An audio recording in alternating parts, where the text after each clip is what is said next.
நிறைந்த மரியே வாழ்க. ஆண்டவர் முதலில் பெண்களுக்குள் ஆசி பெற்றவர் நீரே.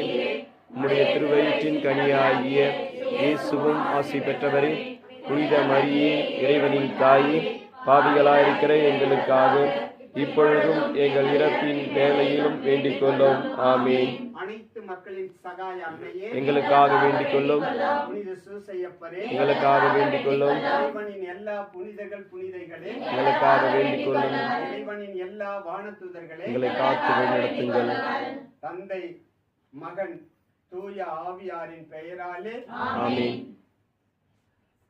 மதப்படி அன்னைக்கு கரம் கூவிப்போம், அவள் அன்பை பாடிடுவோம், அவள் அன்பை பாடிடுவோம். அன்னைக்கு கரம் கூவிப்போம்,